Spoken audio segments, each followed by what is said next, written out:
deseo para ti, que traspase la montaña, el mar. A paz seja com todos os irmãos da Igreja de Deus e também aos ouvintes da Santa Palavra de Deus.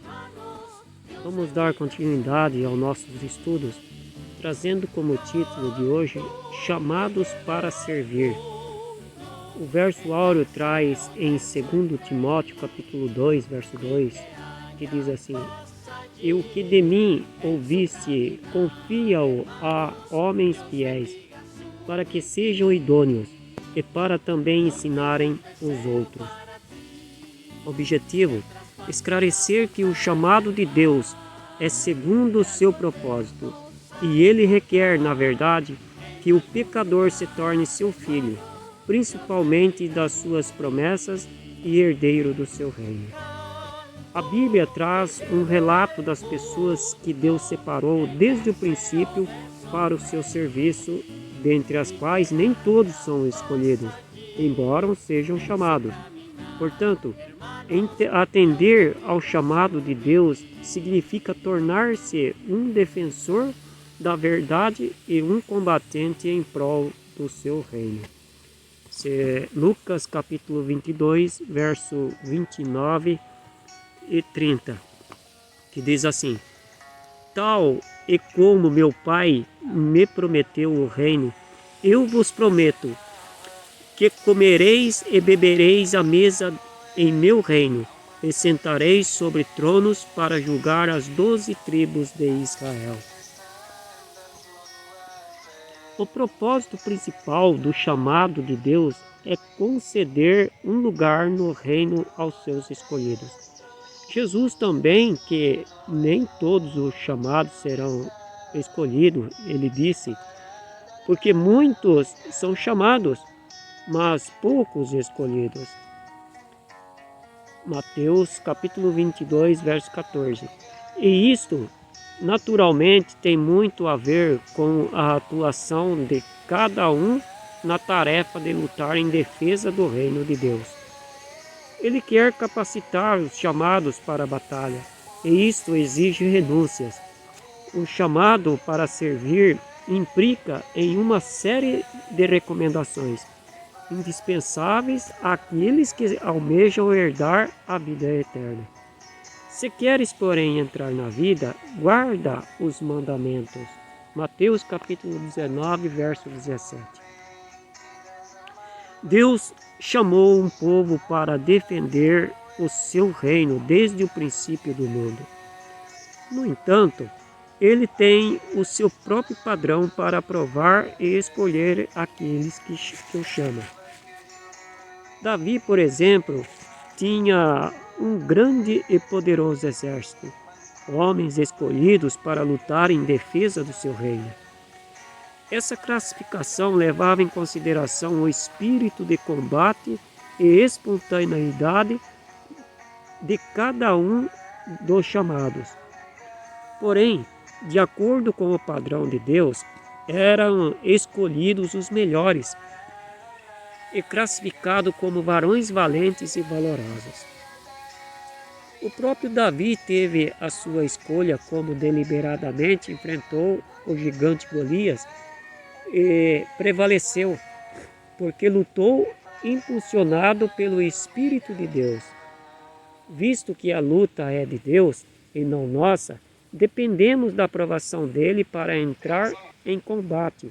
Caso contrário, a derrota é certa. Se a batalha é dele, os soldados devem combater segundo as suas ordens, isto é, conforme o seu padrão. E isto faz Deus para que o homem não se exalte, porque não é aprovado quem a si mesmo se louva, mas sim aqueles a quem o Senhor louva. 2 Coríntios capítulo 10, verso 18.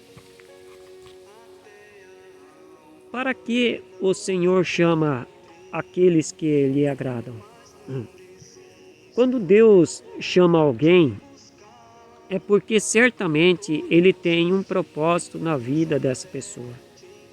No sentido geral, o chamado de Deus atende ao propósito da formação de um grande exército para defender o seu reino.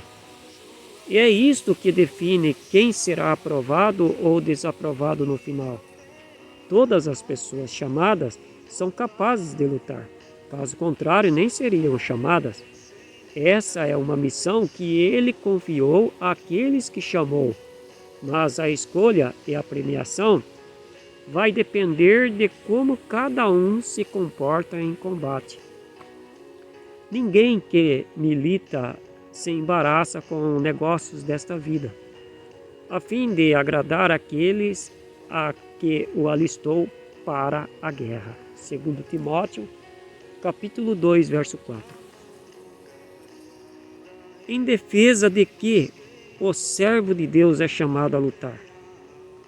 Sendo comprado por Cristo, o servo se torna propriedade dele, para servir no seu exército em defesa do seu reino, do reino de Deus.